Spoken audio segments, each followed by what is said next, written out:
Sometimes the only way to get people's attention is by shock. That was the plan that night in 1842 at a dance hall in London. What the revelers didn't know was that beneath their feet was a scene straight out of a nightmare. The man greeting them at the door to the cellar wielded a human skull in each hand. Once inside, the partygoers were shown by flickering torchlight the places where the bodies were stacked, the rooms where the corpses had been quietly dissected, the coffins chopped into splinters. This place wasn't a crime scene. It was the cellar of what used to be a chapel. And the grand finale was a peek at the very man who'd taken money from the grieving to bury their dead. Except he didn't. He was a pastor who piled the bodies in that chapel cellar and did the unspeakable. By that night in 1842, the pastor had been dead for 10 long years. It was his wizened corpse, like a mummy, that the crowd came to see. And the man who set it all up, a doctor who helped change forever how London treated the dead. Death may be final, but your final resting place? Maybe not. Grab your shovel. We've got a whole cemetery to move.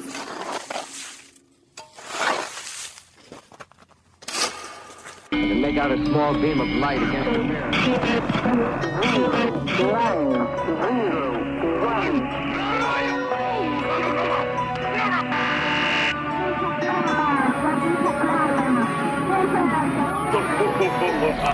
Truly weird stuff.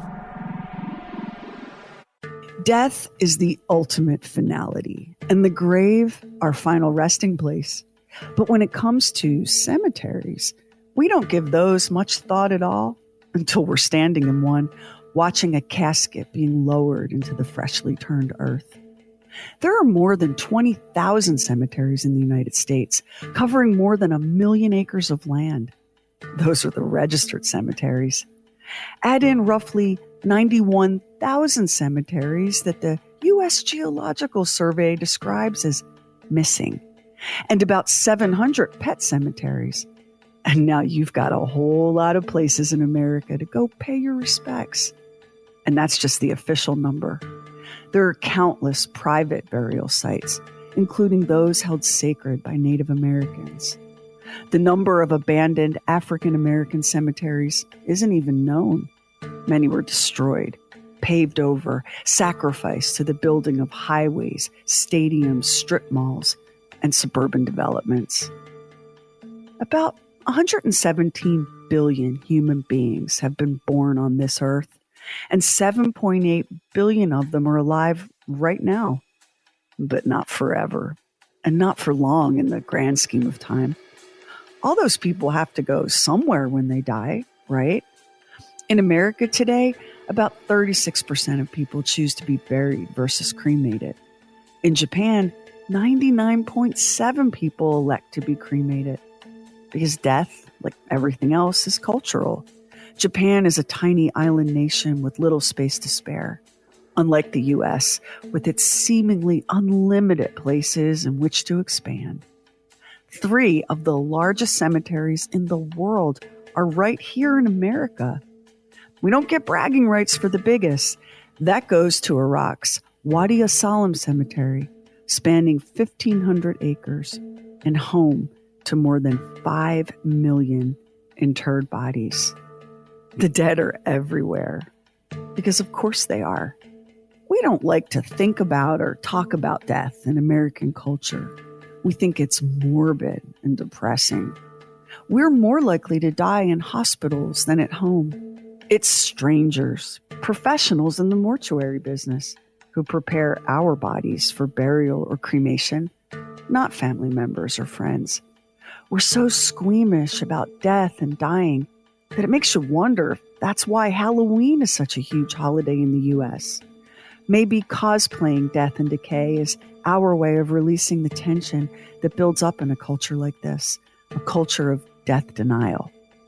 If you're one of those people who feels very uneasy around the subject of death, then take a moment to be grateful that you're alive now and here, where you can avoid the realities of death up to the very moment you take in your last breath. Here's a little story, a true story, out of London. It's the 19th century, mid-1800s, and the population is rapidly expanding. One of the problems that came with that growth was where to put all the people. Not just the living ones, but the dead. London's graveyards were filled to overflowing. So were its burial grounds, vaults, and mausoleums. Quick fun fact, we call them graveyards when the site is attached to a church, and burial grounds or cemeteries when it's not. Now, we all understand the need for adequate housing. We just don't give a minute's thought to the idea of adequate housing for the dead.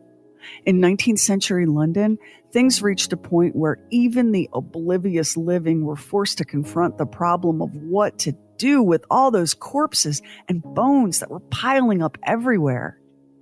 In places where the demand for graves far exceeded the available supply, the people of the time tried a few different solutions. They dug 20-foot deep shafts, stacking coffins one on top of another until only a couple of inches of soil concealed the dead resting below. It wasn't uncommon at all for older coffins to be dug up, the putrefying remains or the moldering bones dumped unceremoniously on the ground. The coffins then might be chopped up and sold to the poor as firewood. Gravediggers mostly gathered up what rotting bits and bones they could, but it was a nasty, nightmarish task, and visitors to graveyards frequently stumbled over human bones left scattered among the tombstones.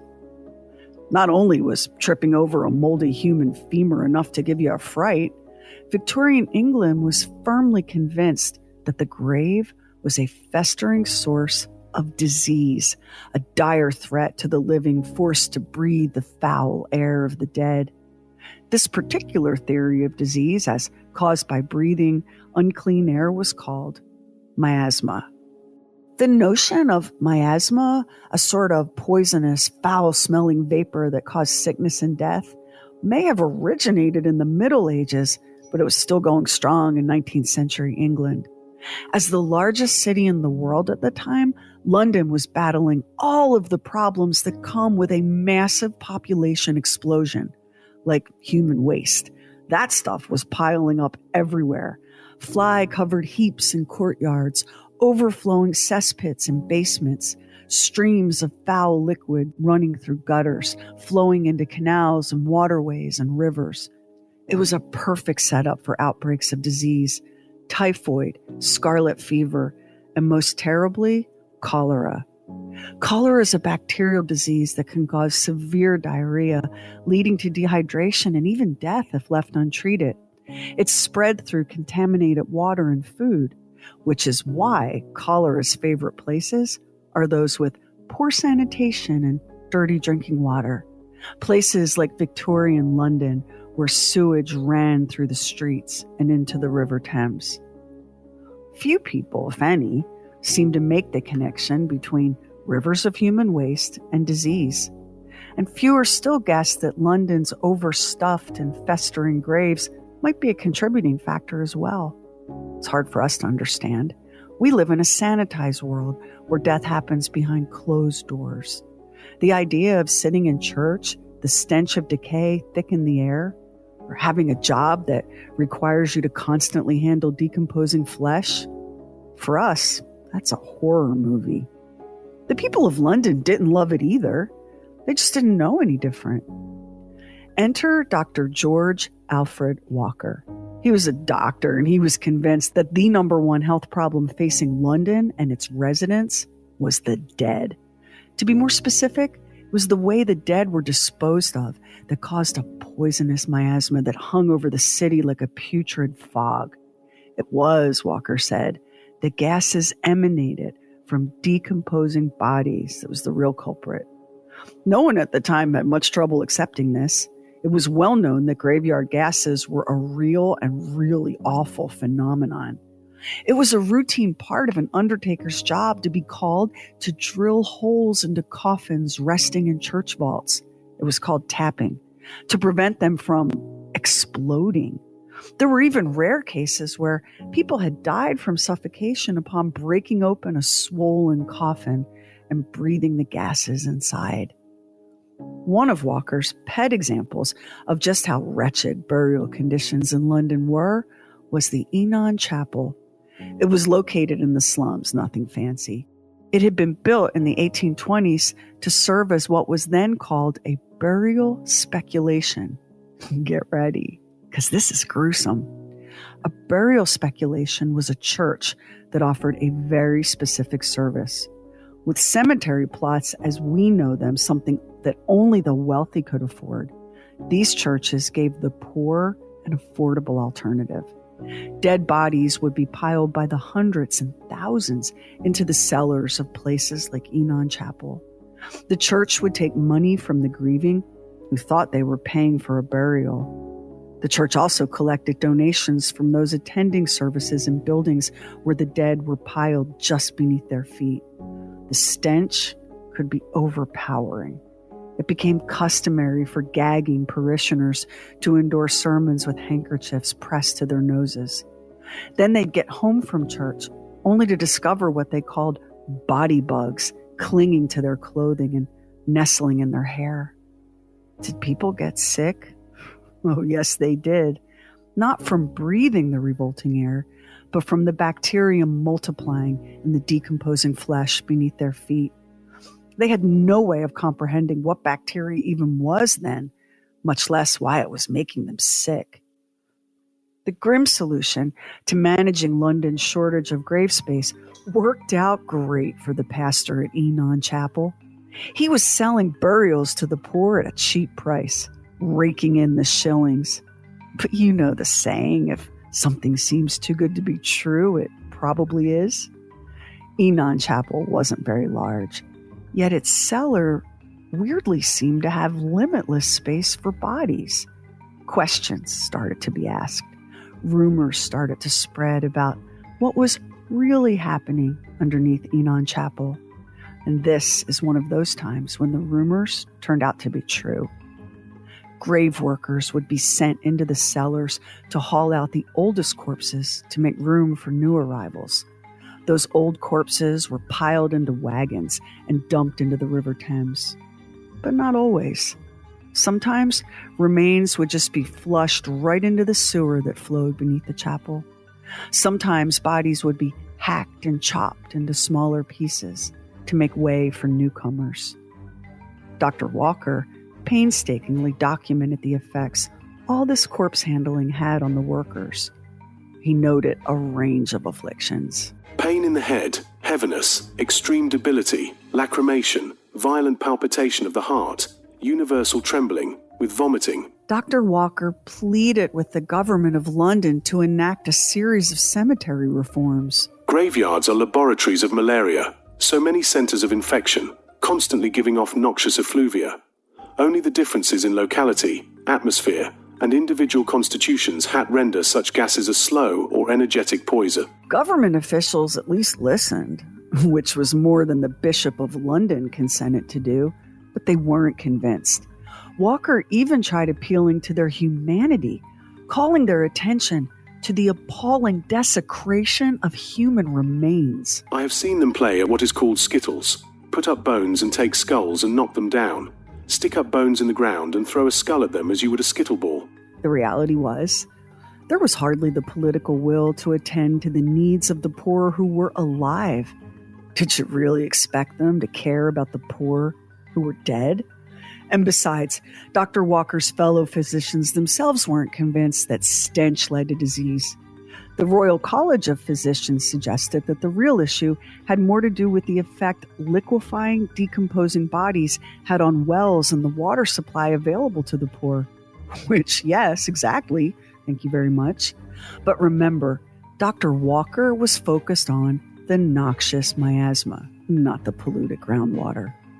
A doctor at the King's College Hospital, located directly next to one of the more awful of London's graveyards, noted that the putrid smell didn't inconvenience his patients one bit. Of course, No one asked the patients themselves because the word of an expert was more than enough to settle the question. Meanwhile, London was battling yet another outbreak of cholera. The first in 1830 killed 52,000 people. Doctors were mystified. They didn't understand the cause, and they had no idea how to treat it. When cholera came surging back in 1848, the British government realized that something had to be done. The government commissioned a lawyer and social reformer named Edwin Chadwick. Chadwick was very smart, highly analytical, and went about the process of carefully collecting data. In time, Chadwick was able to demonstrate the direct connection between unsanitary living conditions and disease. His investigation inspired the passage of the Public Health Act of 1848. This was real progress. Chadwick argued for the removal of human waste. He called for better drainage, cleaner streets, and improved ventilation. He also pushed for the creation of national cemeteries, something that was ultimately too costly to make happen. But government loans were made available to church parishes to help pay for the building of garden-like cemeteries on the outskirts of the city. And the nastiest and foulest of graveyards could be closed by order of the Secretary of State, which really infuriated the Bishop of London. 36 of the 43 available urban burial sites were ordered closed. Where were the dead to go? And the owners of those closed burial grounds? Some of them took the news hard. One owner was so put out that he announced that not only had he been ordered to close, he'd been ordered to dig up every body to be moved. This wasn't true, but it happened anyway. One of these burial places, New Bunhill Fields, happened to be next to an elementary school. As the children watched, coffins were hauled out of the earth, many broken with the liquefied contents spilling out, bones tossed into piles. Just as bad were the abandoned burial grounds. Many became dumps. Garbage, human excrement, and filthy water covered the ground where so many forgotten bodies were taking their eternal rest. None of it came as a surprise to Dr. Walker. He knew as well as anyone that the burial business was a filthy one, literally and metaphorically. Too many of the owners of these burial speculations had never once shown an ounce of reverence for the deceased. And that's when they were getting paid. When the government shut them down, they treated the bodies in their care with even more contempt, if that's possible. But thanks to the efforts of Chadwick and Walker, change did come.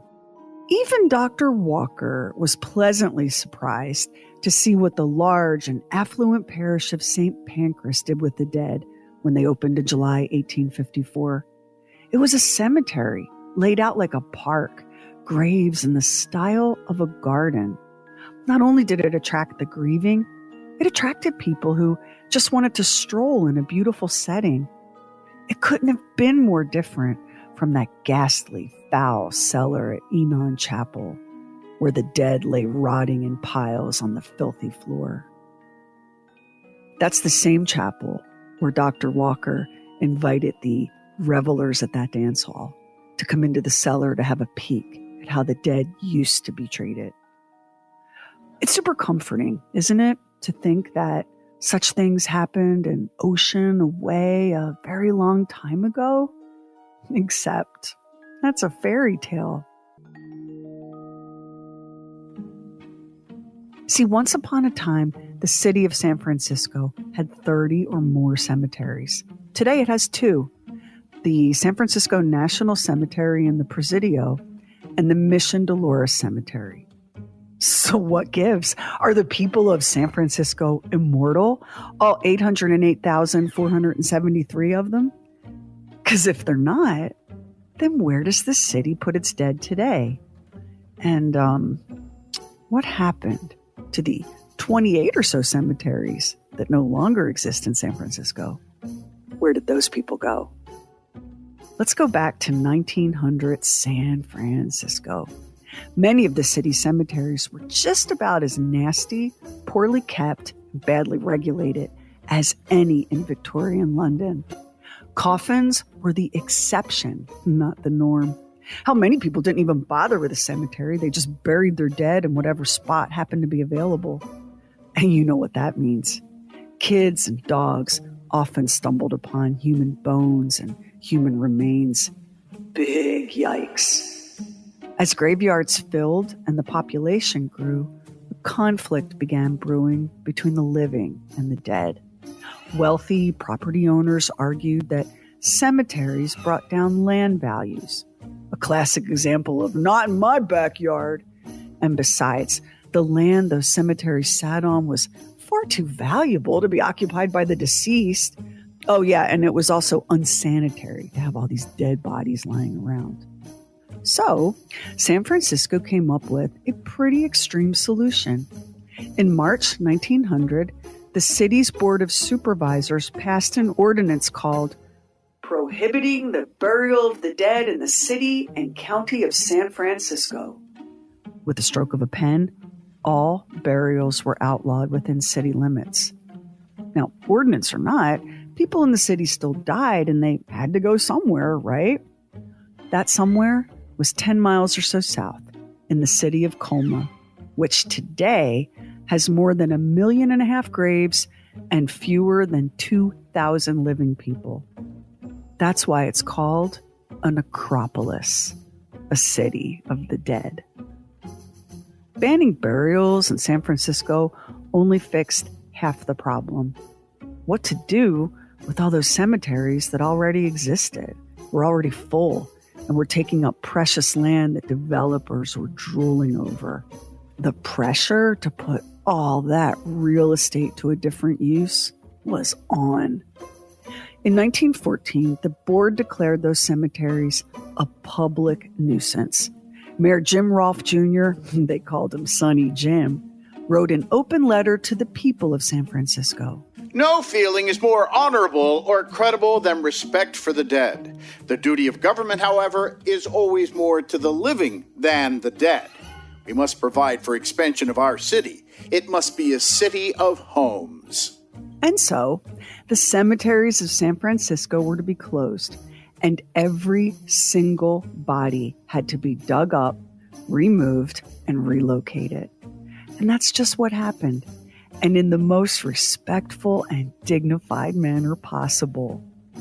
Ha ha ha ha ha. Not exactly, not even close. The bodies were headed to Colma. Now, back then, Colma was called Lawndale, and the price of relocating the body of your loved one was $10, which doesn't sound like much, but in 1914, spending $10 was like spending $314 today. Many families simply couldn't afford to pay that. Not to worry. The city of San Francisco did offer a cheaper option, a mass grave. But before you could worry about where a body was headed, the cemeteries had to obey the new law. Some complied immediately. That's how the body of legendary Wild West lawman Wyatt Earp got to Lawndale so fast. The biggest and grandest of cemeteries in the city, though, declined to respect the law. Those cemeteries were owned by powerful organizations: the Catholic Archdiocese, the Freemasons, and the Oddfellows. And the hilarious part about that is how much the Catholic Church condemned secret societies, the Freemasons and the Oddfellows in particular, and then found itself in a weird three-way gang-up against the city of San Francisco. It took until 1931 for the Oddfellows to get started on moving the 26,000 graves in their cemetery. It was 1932 for the Freemasons, and that was zippy. The battles over the 1914 ordinance were still being fought more than 20 years later. By 1937, though, the legal battles were finally over, and the greatest body removal in history was underway. More than 100,000 corpses were relocated. The rules were clear. Bodies that were dug up had to be moved that same day, which made for macabre processions of hearses making their way from San Francisco to Lawndale, now Colma, every day. And this went on for years. You already know, right, that they didn't move everybody from every cemetery. You know that. You already know that corners were cut and compromises were made. In 1941, an anonymous phone call to the city's health department kicked off an investigation into the former Oddfellows Cemetery. Plumbers laying lines to a new house under construction came upon several iron caskets in their way. The men dug them out, and several couldn't resist their own curiosity. They opened one of the caskets and checked out the human bones within. These were some badass plumbers, because after they had a look, they finished connecting the sewer lines and shoved the caskets and bones back into the excavated site and covered it up. If not for that anonymous tip, no one would have ever known, including the homeowner. In 1950, a man digging post holes in his backyard unearthed several human bones and a skull. In 1958, a pair of exterminators working in the basement of a home on Castro Street found human bones and a skull. Neighbors, reporters, and cops swarmed to the scene. People were excited at the prospect of a grisly crime, and then disappointed by the coroner's report. The bones were old, Henry Turkle said. Maybe left there by a medical student? Guess Turkle was unaware that the house where the bones were found was on a street that was built on land that used to belong to, wait for it, a cemetery. A cemetery that once contained as many as 11,000 bodies. In 1969, workers digging a trench for a new station on the Bay Area Rapid Transit line came upon human bones that were at least 100 years old. Part of a wrist, a couple of thigh bones. No way of knowing whose. In 2001, construction began to transform the original San Francisco Public Library into the Asian Art Museum. 18 skeletons were unearthed, buried 13 feet below ground and just 25 feet from the sidewalk. Turns out the Yerba Buena Cemetery used to be right on that site. It closed in 1871, and all of the bodies were allegedly moved. Except, no, they weren't. Probably because that was a gold rush cemetery, already ancient by the time the big removals began. The owners of the property must have figured, who would even care? All these old remains? Just leave them. And so they did. One of the fundamental principles of humanity is how we treat our dead. We do it with reverence, respect, ritual.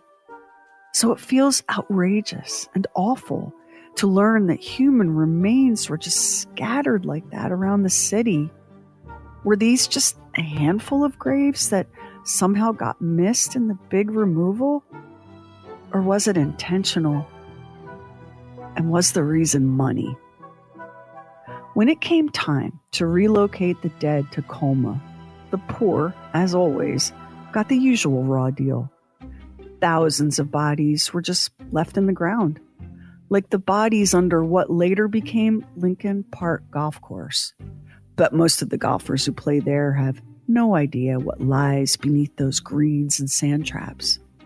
Untold number of bodies are in the ground beneath and around the museum at the California Palace of the Legion of Honor.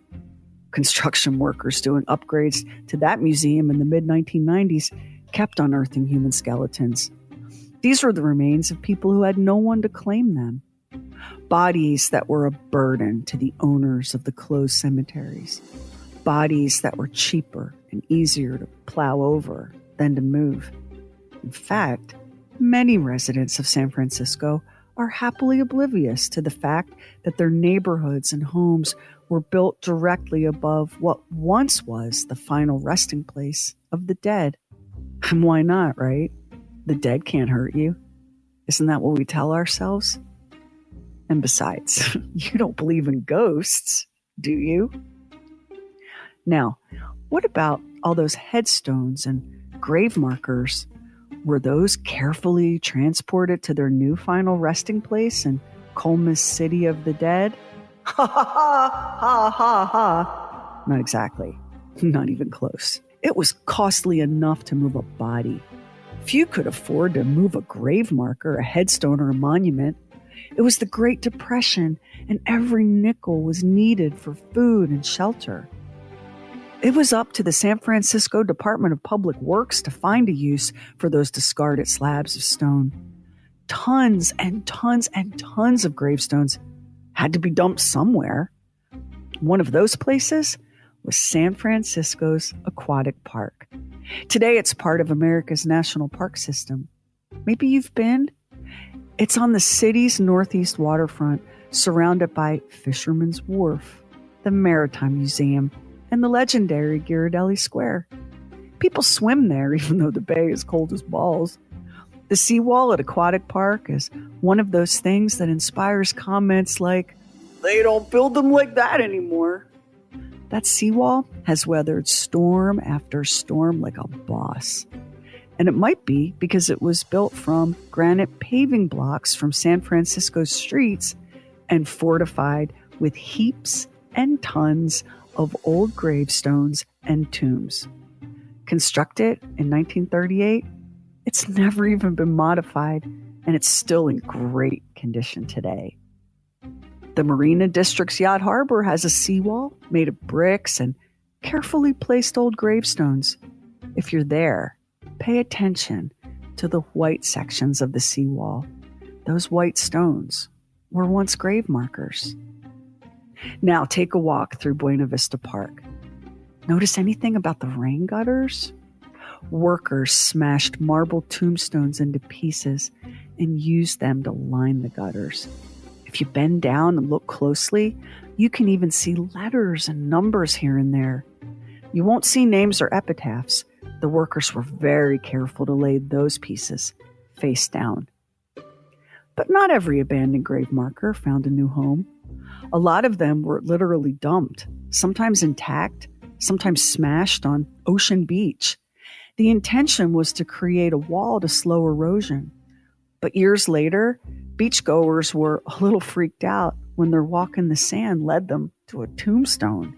Like a guy named Joseph Mirabal out for a jog on the beach in April 1977. The last thing he expected to find was a jumble of marble slabs and granite tombstones. The oldest dated back to the 1860s. Now, that wasn't the tombstone of Colonel Edward Dickinson Baker. He died in 1861 in the Battle of Ball's Bluff during the Civil War. President Abraham Lincoln himself ordered Baker's body to be dug up and carried to the U.S. Capitol to lie in state. Then his body was sent home to San Francisco via steamship. Thousands of people were waiting on the dock to pay their respects. The crowd formed a procession all the way to the Laurel Hill Cemetery. Colonel Baker was laid to rest with full military honors under an enormous slab of marble. That slab was found in a decrepit old barn in Colma in July 1979 by the owner of a pet cemetery. Baker's good friend, Abraham Lincoln, probably couldn't even imagine a pet cemetery, much less where that monument would end up.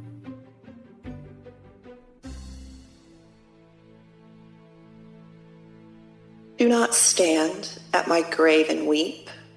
I am not there. I do not sleep. I am 1,000 winds that blow. I am the diamond glints on snow. I am the sunlight on ripened grain.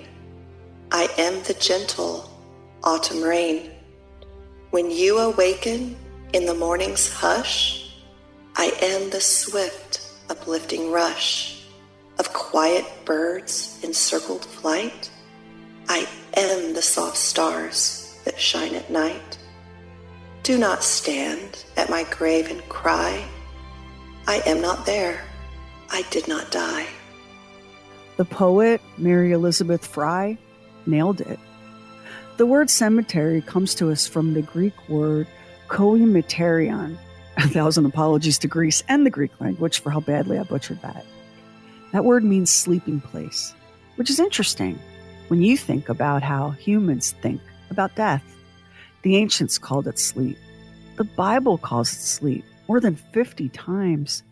The book of Job, which is believed to be the oldest book in the Bible, makes it clear. Now shall I sleep in the dust. We're just so squeamish now, so grossed out by the plain truth of the body.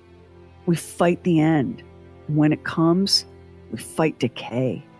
We pump our dead full of chemicals and turn our loved ones into waxen effigies. Then we lay them to rest in a cemetery, which we may or may not ever visit again. We make the mistake of confusing the grave with eternity. And we're horrified to learn that the grave just might wind up being lost forever beneath, something like the San Francisco Civic Center. We get a lot of things wrong, humans do. But one thing we have gotten better at is how we care for our dead. We no longer pile their bodies into the cellars of churches. We don't dig them up and sell their coffins for firewood. We're careful about our dead, careful to not leave them out where children and dogs might find their bones. When our city streets have a foul stench, it's not because the sewers are running with corpses. We've gotten better, but we better not get too comfortable because we won't be here forever and we have zero control over what happens when we're gone. If we're lucky, maybe our tombstones will someday be part of a beautiful city park, or maybe embedded in a wall that protects the living from the violence of the sea. Do not stand at my grave and cry. I am not there. I did not die. These days, cemeteries don't sell grave plots. They rent them for 100 years. Countries around the world are doing this now because we're running out of places to bury the dead. 100 years is a long time. Plenty of time for anyone to take up that much space, don't you think? And one final thought. Remember that the U.S. Geological Survey estimates that there might be about 91,000 cemeteries that have gone missing in this country.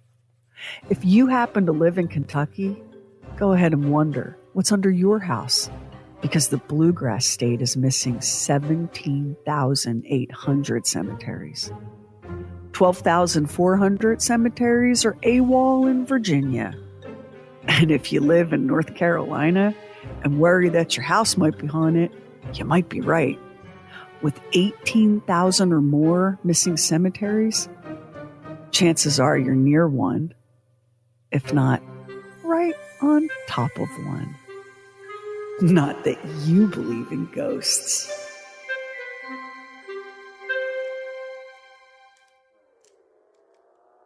It was very interesting. One of the things that was interesting about this was the story about the man who had been brought to Washington by Abraham Lincoln with all the pomp and ceremony, and then sent back, and then what happened to him. And then, of course, in an earlier episode, we talked about what happened to Abraham Lincoln after he was assassinated, what happened to his corpse. The horrifying things that happened. No, it was kind of, when you said that, I went, oh, yes, well, Abraham Lincoln, bad things are coming for you, too, in regards to this. It was a hard time to be alive and a grim time to be dead. That is for damn sure. You know what? So there's so much, like, nobody likes to think about death. It freaks me out, too, right? But I did, like, an informal survey of people I know who love to see me come, and let me tell you, hey, did you know it's illegal to bury people in San Francisco? And did you know that, by the way? Were you aware of that? I was not aware of that, no. Yeah, nobody seems to be aware of it. Now, there are two cemeteries. The National Cemetery at the Presidio the Presidio is military, right? And then the Mission Dolores Cemetery is ancient. It's just been there forever and ever. And I think that they left it as a historical site, but it's not like you can go get buried in it, right? So in all of San Francisco, which is an enormous American city, that's it for cemeteries. 10 miles to the south is Colma, the necropolis, the city of the dead. I said in the episode there were 1.5 million graves and fewer than 2,000 people. There's actually just a tick over 1,500 people who live in Colma. And you can go. It's a very interesting place to visit. It's very serene. I mean, most of Colma is a graveyard, right? And there are sections of Colma that you can't visit that are closed to the public, that are private, including what became, when the Oddfellows Cemetery relocated their 26,000 dead, although I do not believe for an instant they moved all of those graves. The new Oddfellows Cemetery in Colma, for example, is closed to the public. I think you can go visit Wyatt Earp, which shocks people when they learn that Wyatt Earp was buried in San Francisco and not in like Tombstone or Tucson or whatever. Yeah. But Colma is a really interesting place, and it's very thought-provoking. It's very humbling to visit a necropolis. And it's interesting that Colma sort of, what was this little sleepy town outside, Gold Rush, boomtown San Francisco, became a necropolis. It's interesting to think about what it means to live in Colma. And if you are a San Franciscan, it's just a matter of course that's where, if you have a burial, that's where your funeral goes. It goes to Colma. Now, there are columbariums, I think I'm pronouncing that right, in San Francisco, where the urns of,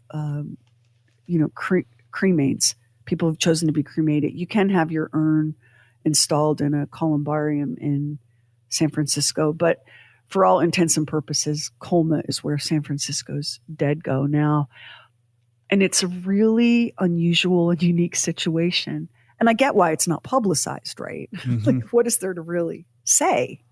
It would be off-putting, I guess, for people to know that.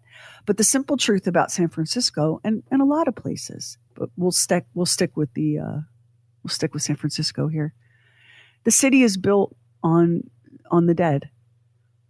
It just is. There are so many graves beneath the San Francisco Civic Center.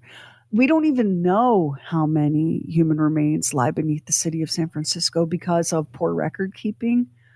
And, these are, some of these graves do date back to the gold rush, the pre-earthquake, pre-fire San Francisco. You lose a lot of it. A lot of it isn't malicious, just things happen. You lose track. Yeah. When I was a Boy Scout, and I'm trying to remember, I think it was one of the guys that was in my troop who had to do like an Eagle Scout project, and so we helped him with it. And so it was a cemetery, but it was like in the woods with trees growing up in it. You know what I mean? I mean, it was very unkept. And so the project was, we were going to go into this cemetery that we really knew nothing about, but had headstones that dated from the 1860s, 1870s. So we went in there and started to work at it. And a man showed up. This elderly black man showed up, and he started crying because his grandfather was buried there. This, unbeknownst to us, we're cleaning up a cemetery. This was a cemetery that was established for African Americans who could not afford to be buried elsewhere in Fairfax City, Virginia. It's called the Germantown Cemetery. And in fact, you can go to germantowncemetery.org and you can help to support to, keep the upkeep of this place now. And so we ended up getting written up in the paper about this because this ended up being a big deal. We really didn't know about it at the time. So in this country, segregation was everywhere at that point, There are an extraordinary number of lost African-American cemeteries dating back to pre-Civil War, because people who were enslaved were not treated with reverence while they were alive. What do you think happened to their bodies when they died? Like, just be so real, please. What do you think happened? And this was established. So this cemetery was established 3 years after the Civil War ended. So these were slaves who were still alive, emancipated slaves who were still alive, and then their descendants were buried in this cemetery. Yeah. But anyhow, it's kind of a fascinating thing. The idea of how we dealt with the dead and the historical part of it that you put forward, or what happened in England and all, it really is fascinating because who knew that it was the events that happened there that made people start thinking, we ought to make this like a park and be able to have a place to put the dead. And isn't it interesting that the social reforms that Edwin Chadwick and Dr. Walker promoted ended up being sort of the model for the cemetery as we understand it today, these garden settings, right? So Homo sapiens, modern Homo sapiens, us, we've really only been around, according to the, at least the fossil record, for about 300,000 years. And so we're pretty tricky, man. We are an impressive creature because we've done a hell of a lot in that relatively short amount of time, right? People mistake the age of the earth for the length of humanity. We're very new here. We're very new. And one of the things that anthropologists look at in examining ancient settlements and civilizations is, what did we do with the dead?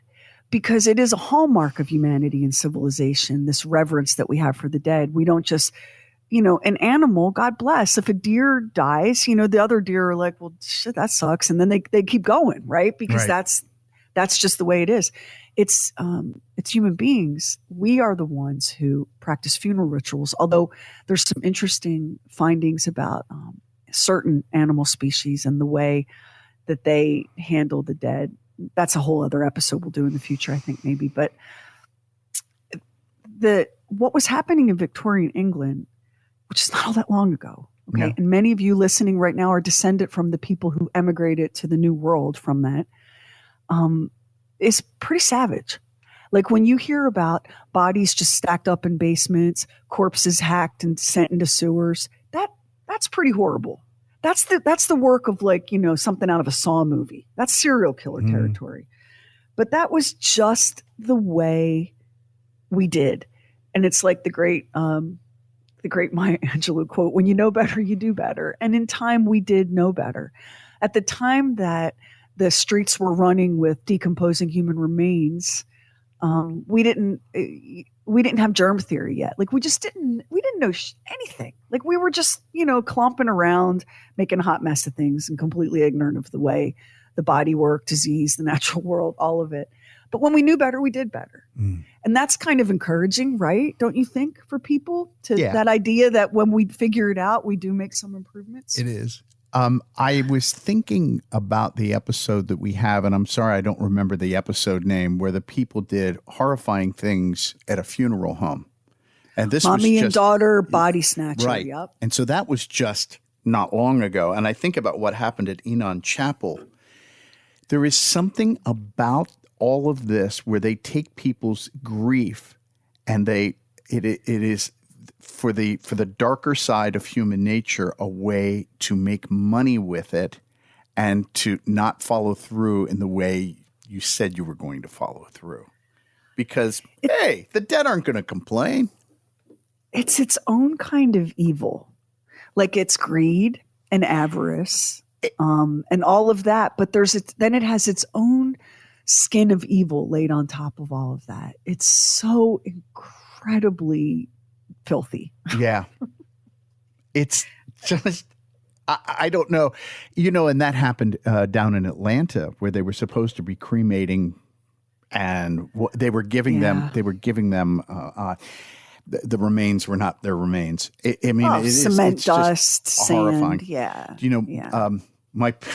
My parents both passed away in the past year. So my father was a veteran, and so they're buried in a veteran cemetery. But one of the problems in veteran cemetery is they're running out of space. So my parents are buried one on top of another. They're not side by side. They're on top of each other. With my mother is underneath my father.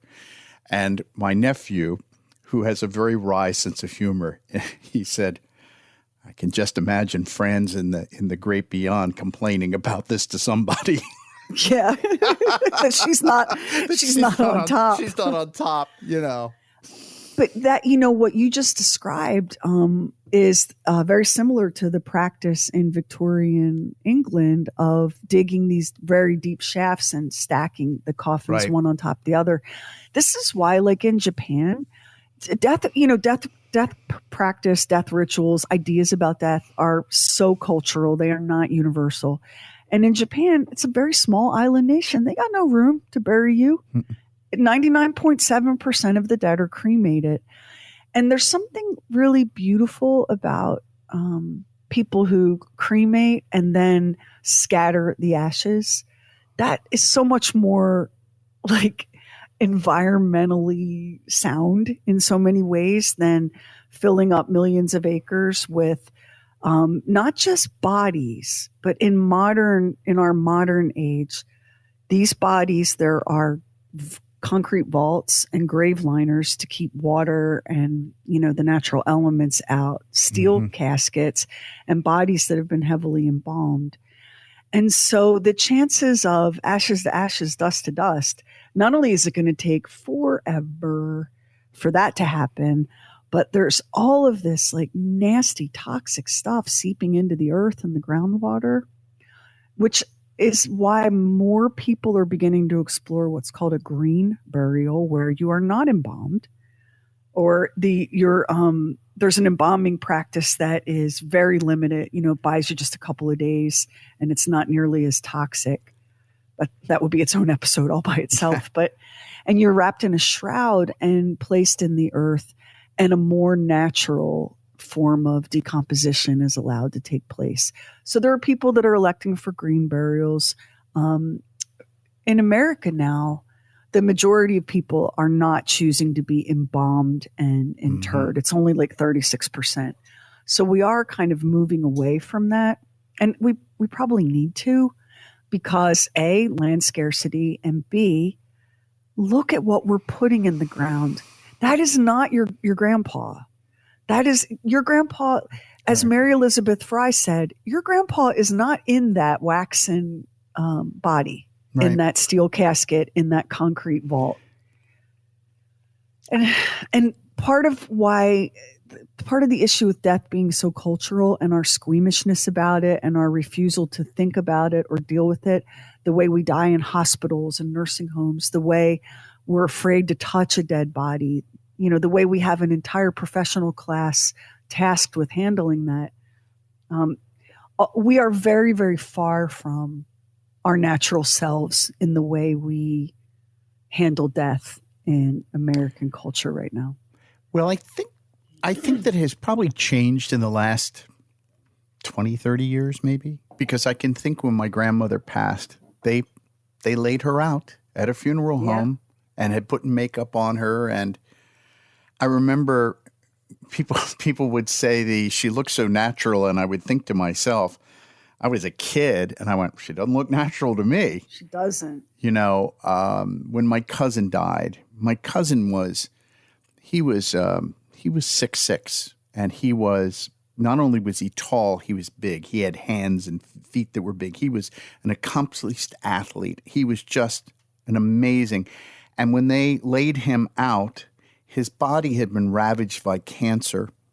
And he little, I'm sure the funeral people did what they could, but he little represented to me what I remember as being my cousin. And I thought it would have been so much better, because this happened as an adult. I was working for the show when this happened. I was thinking that it would be better if we just remembered it as he was rather than this, Yeah, it's so macabre. Growing up in an ethnic family, so I grew up in an Italian-American family, very Catholic, right? And I grew up with older people, and funerals were social occasions, funerals and viewings. We've talked a little bit about this before on True Word Stuff. But I can remember as a child having absolute, bottom of the abyss existential terror at the thought of being buried like that. And I would go to my grandma and make her promise me that if I died before her, that she made sure I had socks, because my feet were always cold, and I couldn't bear to be in the grave without socks. Like the things that you think about as a kid, it's really pitiful to terrorize each other about death this way, because absolutely no one escapes it. Absolutely no one, except for Nicolas Cage, who does appear to be immortal. But other than Nicolas Cage, the rest of us, man, that's where we're all headed, one way or the other. And all we can do is live our lives as best as we can and accept that is, we're all going through that doorway to wherever it leads. And what do we want done with the husk that we leave behind?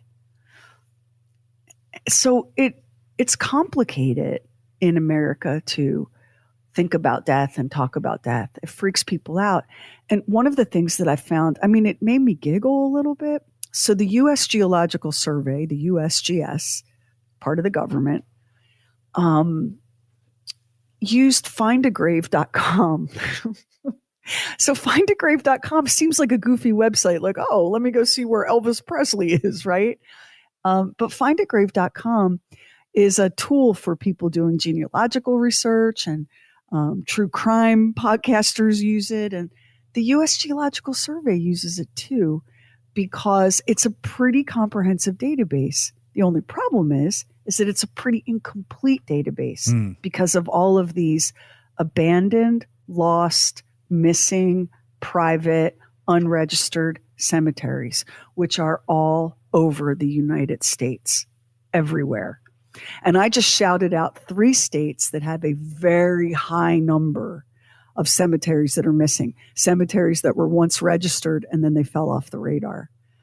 And like in North Carolina, 18,000 cemeteries, Max, that's a lot of cemeteries. It's a lot. Yeah. It's a lot. And if you live in a beautiful suburban housing development, maybe you're sitting on what used to be a field full of tobacco and soybeans, and maybe not. And ultimately, what does it matter, right? What does it matter? The dead can't hurt you unless you're telling a scary story about ghosts. Let me take you back to a classic movie. Let's look at the movie Poltergeist. What was the problem in the movie Poltergeist that was causing all of the haunting and scary stuff? Do you remember? I never saw it, so I don't know. Let me help you out. There's a terrifying scene toward the end of the movie where bodies are just coming out of the ground because the house was built on a cemetery.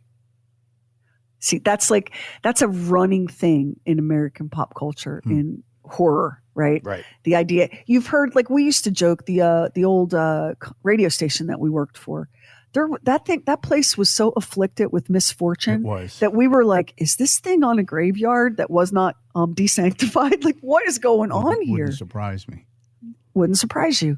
So we have this, we're so weird about death in this culture. And that's why I think Halloween is such a big deal, because it's a way to safely kick the Grim Reaper and not get kicked back, right? Right. So we have this idea of, oh, you don't want to be, is that place on a graveyard, a burial ground? Because, we feel that the dead will haunt the living. And so the idea that a lot of us are sitting on top of human remains should not come as a surprise. Where do you think dead people go, right? They don't disappear.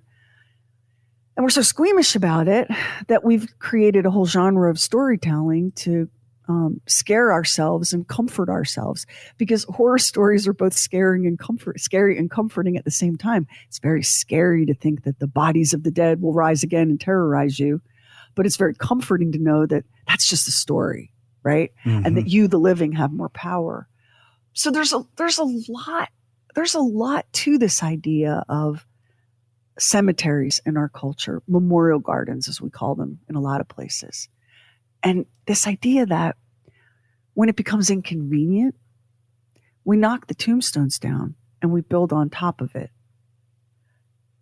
And that shouldn't matter, but it does if the bodies underneath that CVS drugstore are your ancestors and you're looking for them. Yeah. It's funny you were talking about this, and in the midst of this, I was thinking to myself, I know that my father's parents are buried in southern New Jersey somewhere, but I'm not sure where. So I guess I might find a grave to be able to find out. My mother's parents, my grandmother is, I think, in California, and my grandfather, I would guess is in Florida. But he was, because of his chaotic life, he wasn't a part of our lives. So look at you. These are recent family members, and you're not really sure where they are. Right. That's why I said, like, we put we embalm them and we entomb them, and then we maybe never come back. And in part, we don't maybe come back because we know in our souls, in our bones, that they aren't there. Like my grandparents and my aunt on my father's side are buried side by side in a cemetery in New Jersey. And when I go up there to visit family, I try to make it over to the St. Mary's Cemetery to pay my respects. And this is a cemetery that doesn't allow upright gravestones. They're flat grave markers. Right. And that, you know why that is? Oh, let me tell you why that is. That's not an aesthetic choice. That makes it easier to cut the grass. If you have flat grave markers that are level with the surface of the earth, you can just drive a riding mower right over that. That's why flat grave markers are in cemeteries. In case you were wondering, like, what happened to that great old goth aesthetic of tombstones? They're a pain in the ass to cut the grass. So I go to St. Mary's, and it takes forever to find their graves because it's just acre after acre of flat rolling landscape. And then I find them, and I go sit there, and I look at the names and dates, and I try to feel their presence. They're not there. Oh, please. They are not there in any way, shape, or form. But you go and you pay your respects, and you put flowers down or whatever. But a lot of us don't do that.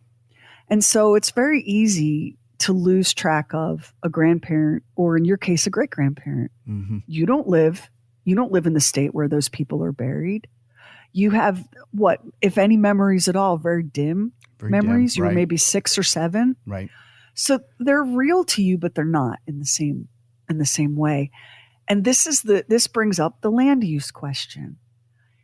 If that's the case, if it's not even sacred to you, why does it have to be sacred to everyone?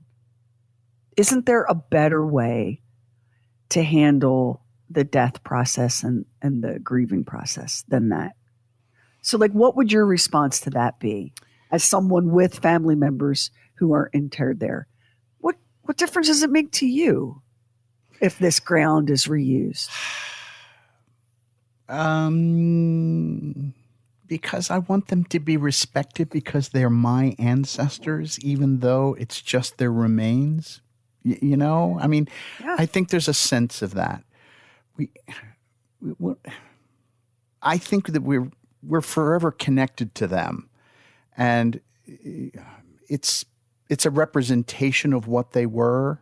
It's the only really tangible thing left. So I think there's a feeling of I want to hold on to that in their memory. I don't know, because I have no desire to be buried. I want my ashes to be spread somewhere. Because to me, what's important about my life, when I look at it, what's important about my life is, how did I ripple through people's lives? We all have this energy.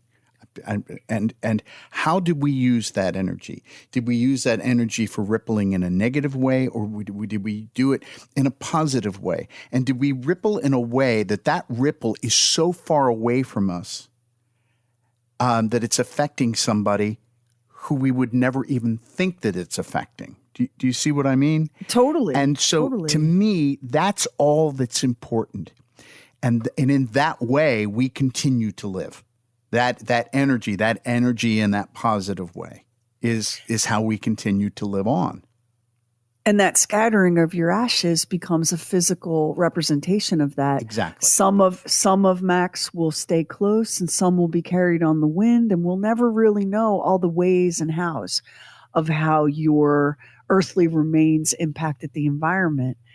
And that is a physical version of what you're describing in terms of the life energy. Right. We just, some of it is we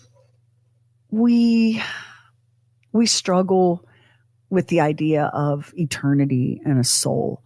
And so we very much mistake the meat suit for the thing itself. You know, we become very attached to the body, and we don't want to understand, or we maybe can't understand because it's beyond the scope of our limited minds to understand that it's just a shell, that the things that make you, consciousness, soul, however you want to qualify it, once the body dies, that inhabiting spark is elsewhere. It's gone. And if you aren't a person of faith, maybe you could be a person of science and understand that, we can't destroy this energy that you're talking about. We can only transform it, right? Even matter, I can take your body, and even if I burn it and have your ashes, I have not destroyed that. I've transformed it into another substance. So there are a lot of ways to feel about it. But what it really comes down to for so many of us, and I'm thinking of a mutual friend of ours who has a paralyzing fear of death.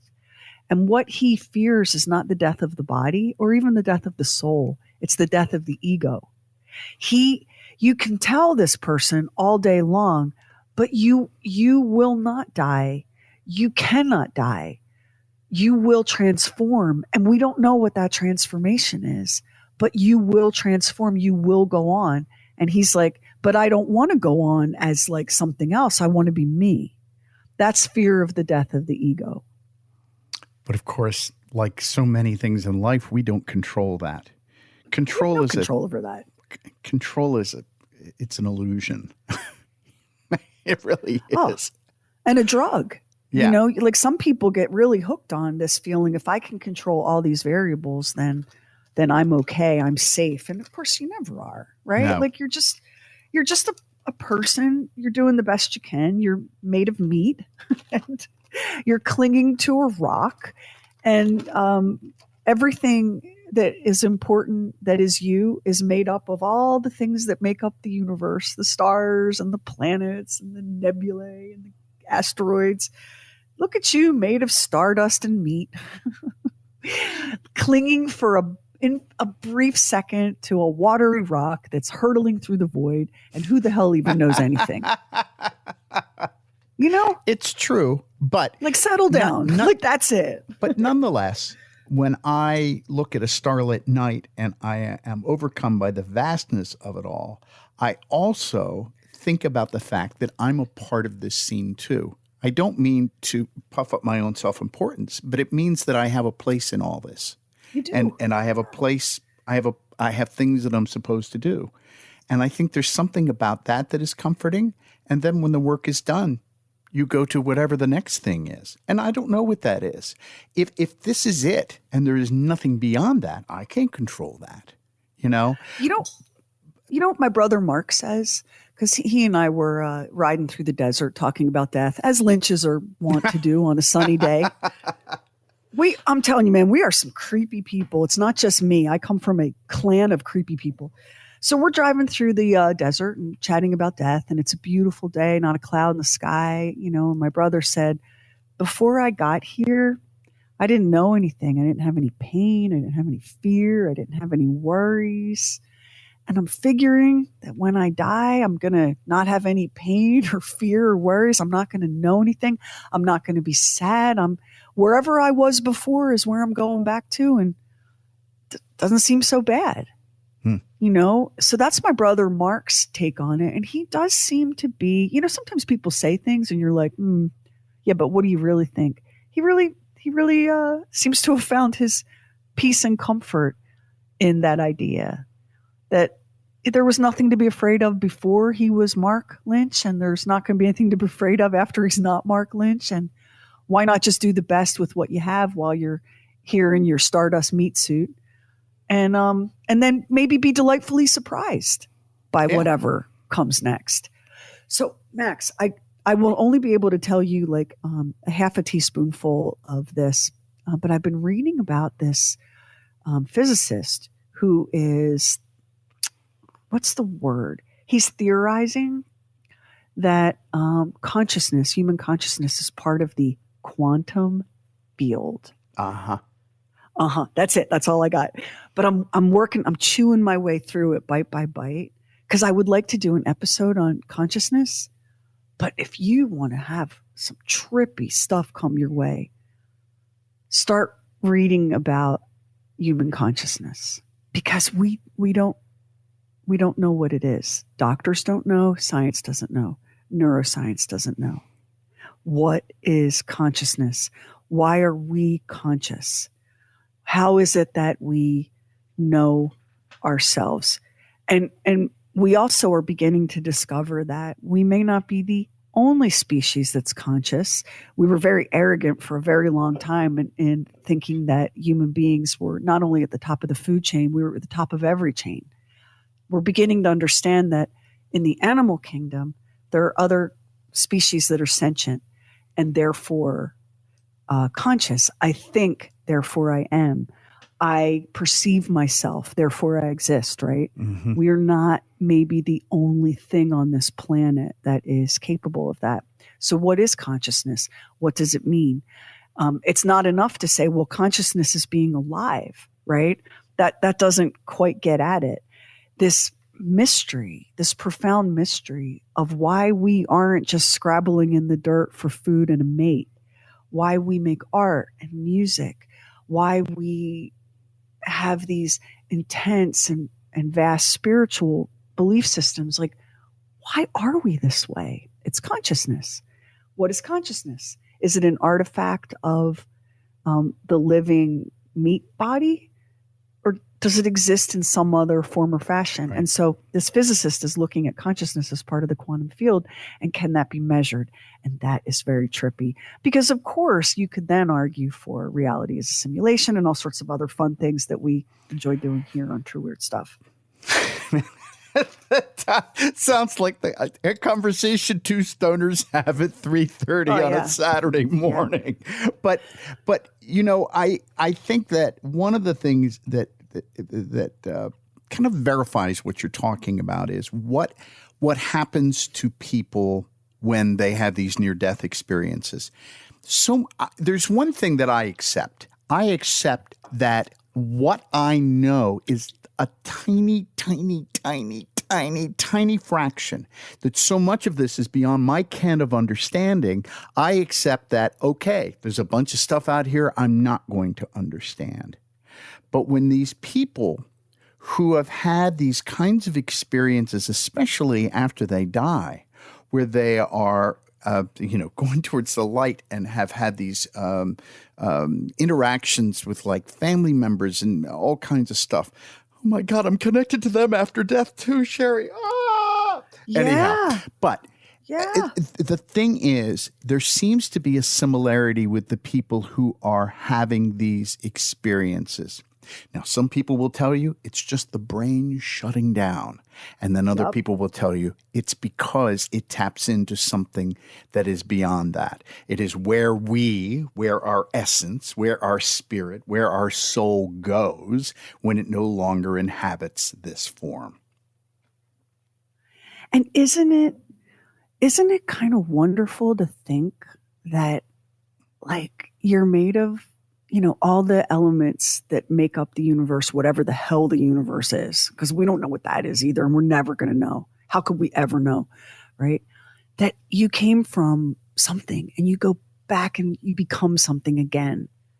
And the idea of like ego death is terrifying because I'm like a hot mess, loosely held together by skin, but I'm enjoying being this version of my Stardust meat suit. And it would be sad to let it go, but man, it might be so awesome to find out that for the next millennia or so, I get to be like a meteor or whatever, or a flower, or a puppy. Like, who even knows? We don't know. And it's the not knowing that makes us terrified. And fear in human beings often manifests as anger, which becomes violence. And so we are, we're like so flawed and beautiful at the same time. Like, we're so terrible and so wonderful. We're awful and yet we're transcendent. And it's a brief ride. And a lot of people, including when we did our Talking to Heaven episode with James Van Praagh, the medium, James Van Praagh said, we come here because this this world and this species, humanity, is just so emotional. Like everything is feelings. We think of ourselves as rational beings, but what we are cyclones of emotion loosely covered in skin and hair. And we're just ricocheting off each other, causing all kinds of mayhem and joy. And that's why we're here, because we learn so much from being such emotional beings in such a volatile emotional reality and experience. And that we won't always be this way. This is like, what did he call it, Max? Soul school. Right. Remember? That's exactly right. Yeah, soul school.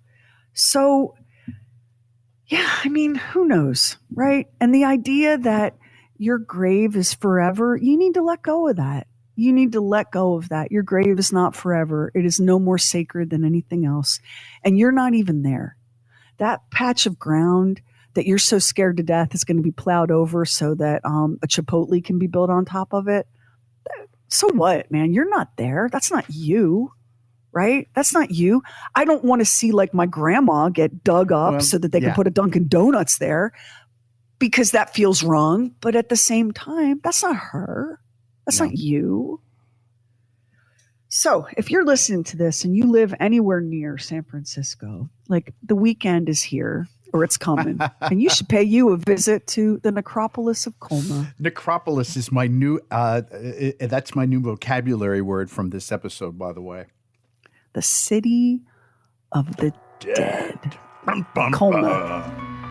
Thank you for listening to this classic episode of True Weird Stuff. To fall even further down the rabbit hole of weird history, follow True Weird Stuff on Instagram and YouTube. True Weird Stuff is a Now Media production, written and hosted by Sherry Lynch, executive produced by Tony Garcia, directed by Max Sweeten.